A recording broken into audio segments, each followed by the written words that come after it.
Good morning बच्चों। बेटा, आज की क्लास में हम बात करेंगे कि लॉ ऑफ डिमांड जो होता है उसे कैसे हम शो करते हैं, कैसे उसे प्रेजेंट किया जाता है ना। कल वाली क्लास में बच्चों हमने देखा था कि लॉ ऑफ डिमांड का स्टेटमेंट, उसका मीनिंग क्या होता है, और आज मैं वापस से उसको आपके लिए एक बार दोहरा देता हूँ कि law of demand says that other things remaining constant, there is a inverse relationship between price and QD। यानी कि प्राइस के अलावा अगर हम बाकी सारी फैक्टर्स को कांस्टेंट मान लें तो प्राइस और क्वांटिटी डिमांडेड में इनवर्स रिलेशनशिप होता है। अब इस लॉ ऑफ डिमांड के स्टेटमेंट को हम प्रेजेंट कैसे करेंगे, हम शो कैसे करेंगे, है ना। क्या कोई टेबुलर प्रेजेंटेशन होगा, क्या कोई ग्राफिकल प्रेजेंटेशन होगा। तो लॉ ऑफ डिमांड को समझाने के लिए आज हम उन दो नए तरीकों के बारे में बात करेंगे, जिसमें से पहला तरीका है शेड्यूल। अब क्योंकि बात ही लॉ ऑफ डिमांड को प्रेजेंट करने की हो रही है, इसलिए शेड्यूल का नाम भी हो जाएगा डिमांड शेड्यूल। तो मैं टॉपिक मेंशन करता हूं बच्चों, डिमांड शेड्यूल।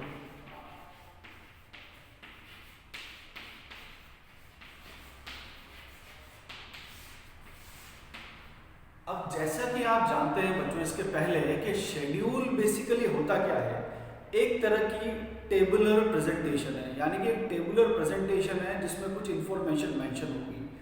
अब क्योंकि हमने इस शेड्यूल को नाम दिया है डिमांड शेड्यूल, तो ये जो डिमांड शेड्यूल है ये क्या इंफॉर्मेशन हमें देगा, ये शेड्यूल हमें बताएगा कि प्राइस और क्यूडी में किस तरह का रिलेशनशिप होता है। थ्योरेटिकली तो हम जानते हैं कि price and QD have inverse relationship as per our knowledge of law of demand, but how this inverse relationship can be depicted और shown when we use a tabular presentation. यानी कि थ्योरेटिकली नॉलेज को अगर हम table में show करना चाहते हैं, टेबुलर प्रेजेंटेशन के माध्यम से शो करना चाहते हैं, तो उसे प्रेजेंट करना या शो करना ही डिमांड शेड्यूल कहलाता है। मतलब डिमांड शेड्यूल में बेसिकली दो कॉलम्स बने हुए रहते हैं। पहला कॉलम प्राइस पर यूनिट, दूसरा column quantity demanded. Price per unit इसे कहा जाएगा पीएक्स, कोई सी भी एक्स कमोडिटी हो सकती है, और क्वांटिटी डिमांडेड जो होगी वो किसमें हो जाएगी, यूनिट्स में। क्लियर।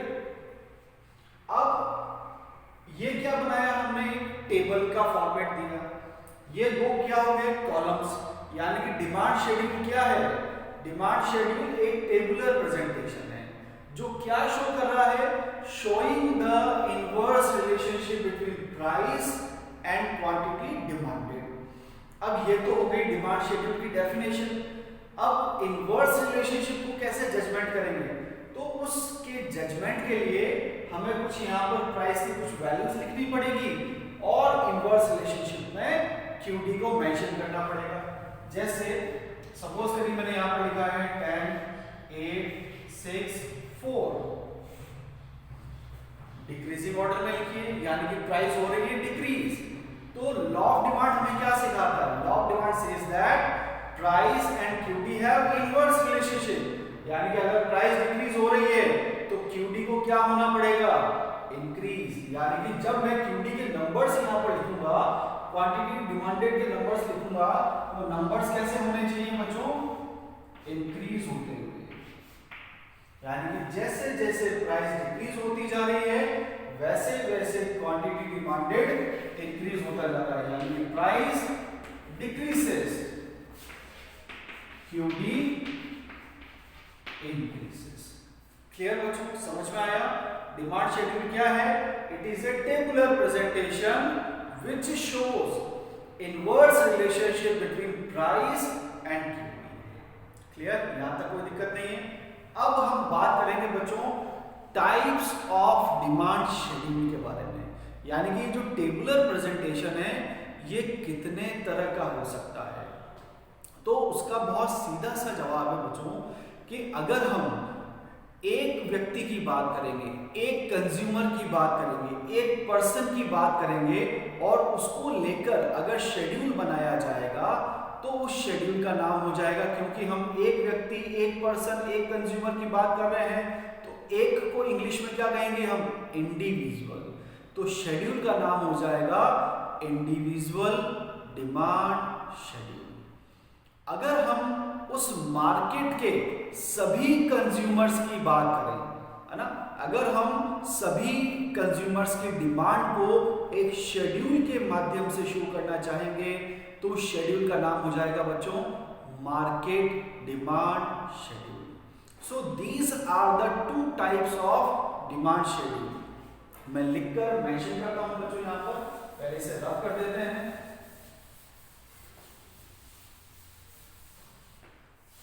टॉपिक क्या आ गया? Types of demand schedule. कितने टाइप्स किए हमने इसके? इंडिविजुअल और second market. This is second, this is first. Individual demand schedule, market demand schedule. अगर मान लीजिए कोई एक पर्सन है ए कंज्यूमर है, और ये जो कंज्यूमर है ए या पर्सन है, ये किसी भी गुड की कितनी क्वांटिटी खरीदता है, अगर मैं उसे शो करना चाहूं केवल एक ही व्यक्ति, ए कंज्यूमर, इसलिए मैंने यहां पर ए ही लिखा है, एक ही कंज्यूमर की बात हो रही है। तो यहां पर हमने जैसे लिखा 10, 8, 6, 4, 2, यहां पर लिख दिया 1, 3, 5, 7, 9, इनवर्स रिलेशनशिप। तो ये जो शेड्यूल बना है एक कंज्यूमर को लेकर, एक इंडिविजुअल को लेकर, एक व्यक्ति को लेकर, तो कंसेप्ट बनेगा इंडिविजुअल डिमांड शेड्यूल। अब मार्केट पर आते हैं। अगर मान लीजिए हम मार्केट के सारे कंज्यूमर्स की डिमांड को एक टेबुलर प्रेजेंटेशन के थ्रू शो करना चाहेंगे तो कंसेप्ट कहलाएगा market demand schedule. For example, अगर मान लीजिए मार्केट में दो कंज्यूमर हैं, ये तो हो गया एक कंज्यूमर की डिमांड। अगर मान लीजिए एक और कंज्यूमर है बी, और उसकी भी हमें क्यूडी मेंशन करनी है, और क्वांटिटी डिमांडेड किसमें होता है? यूनिट्स में। आप जो चाहे वो नंबर लिख सकते हैं यहां पर। सपोज करिए मैंने नंबर लिखा यहां पर 2, 4, 6, 8, 10। तो मार्केट में हमने मान लिया कि दो ही कंज्यूमर हैं, ए कंज्यूमर, बी कंज्यूमर। तो मार्केट डिमांड को कैसे ऑब्टेन करेंगे? यहां पर हम लिखेंगे मार्केट डिमांड। एमडी मतलब मार्केट डिमांड को कैसे ऑब्टेन किया जाएगा?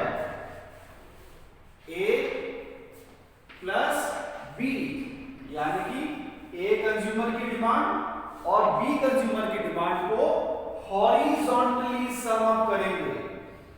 इस तरह से सम अप करना हॉरिजॉन्टल समेशन कहलाता है। मतलब यहां से हमने क्या सीखा कि market demand schedule is obtained by the horizontal summation of individual demand schedule। यानी कि हम क्या कहना चाह रहे हैं बच्चों कि मार्केट डिमांड शेड्यूल को कैसे ऑब्टेन किया जाता है? by the horizontal summation of, जब इस तरह से रो वाइज हम समेशन करते हैं तो हॉरिजॉन्टल समेशन। तो 1 + 2 कितना हो गया बेटा? यहां पर 3, 3 + 4 7, 6 + 5 11, 8 + 7 15 और 10 + 9 19। So these are the market demand, और ये भी किसमें आ गया? यूनिट्स में। So अभी हमने देखा कि मार्केट डिमांड शेड्यूल कैसा होता है और इंडिविजुअल डिमांड शेड्यूल क्या होता है। आई होप ये चीज आपको क्लियर हुई होगी। अब आगे बढ़ते हैं। जैसा कि मैंने आपको कहा था कि लॉ ऑफ डिमांड को समझाने के दो फॉर्मेट हो सकते हैं। एक तरीका हो गया शेड्यूल, दूसरा तरीका कहलाता है बच्चों कर्व। अब क्योंकि टॉपिक चल रहा है डिमांड, इसलिए कर्व का नाम हो जाएगा डिमांड कर्व। अब इकोनॉमिक्स में जब भी कर्व बनाया जाता है तो वो कर्व किसी न किसी शेड्यूल से बनेगा, इसलिए डिमांड कर्व की सबसे आसान परिभाषा, इजीएस्ट डेफिनेशन क्या होगी? It is the graphical presentation of demand schedule. यानी कि डिमांड शेड्यूल की वैल्यूज को जब आप ग्राफ पेपर पर प्लॉट करके उन कॉम्बिनेशंस को ज्वाइन करेंगे तो जो भी कर्व आपको प्राप्त होगा, ऑब्टेन होगा, उसे ही क्या कहा जाएगा? Demand curve. मतलब डिमांड कर्व हुआ क्या? क्या डेफिनेशन हुई डिमांड कर्व की? Demand curve is the graphical presentation of demand schedule. और प्रिसाइज कहना है तो it is the graphical presentation of price and quantity demanded which have inverse relationship. यानी कि ग्राफिकल जो प्रेजेंटेशन हम कर रहे हैं डिमांड कर्व के थ्रू, उसमें हम प्लॉट क्या कर रहे हैं? उन प्राइस और उन क्यूडी को प्लॉट कर रहे हैं जिनके बीच में इनवर्स रिलेशनशिप है। अब जैसा कि डिमांड शेड्यूल भी दो तरह का था, उसी तरह से डिमांड कर्व के भी दो टाइप्स हो जाएंगे।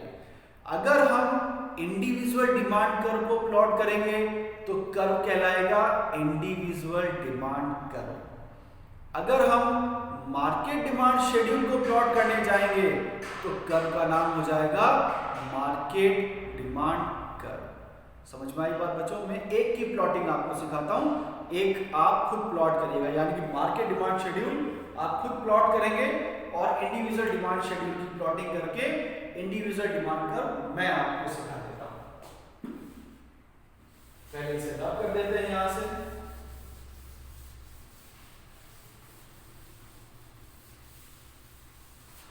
क्या टॉपिक सीख रहे हैं बच्चों हम? Individual demand curve. कैसे बनता है कर्व? दो एक्सिस हम बनाते हैं, Y axis origin, X axis. आपको याद हो मैंने आपको सिखाया है कि वाई एक्सिस पर क्या आता है? कॉस, और कॉस क्या है? प्राइस। यानी कि प्राइस हमेशा वाई एक्सिस पर लेना है। किसमें होगा ये? रुपीस में। एक्स एक्सिस पर क्या आता है? अफेक्ट। अफेक्ट किसमें है? यूनिट्स में। प्राइस हाईएस्ट वैल्यू कहां तक है? 10 तक। तो हम यहां से प्लॉट कर दें 2 4 6 8 10। क्वांटिटी डिमांडेड हाईएस्ट वैल्यू क्या है? 9 1 3 5 7 और ये 9। प्लॉटिंग स्टार्ट करें। 10 पर 1 यानी कि 10 कीमत पर हम कितना खरीदना चाह रहे हैं? 1।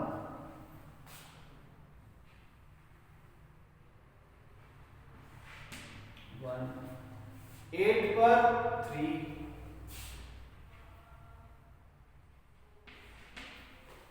6 पर 5,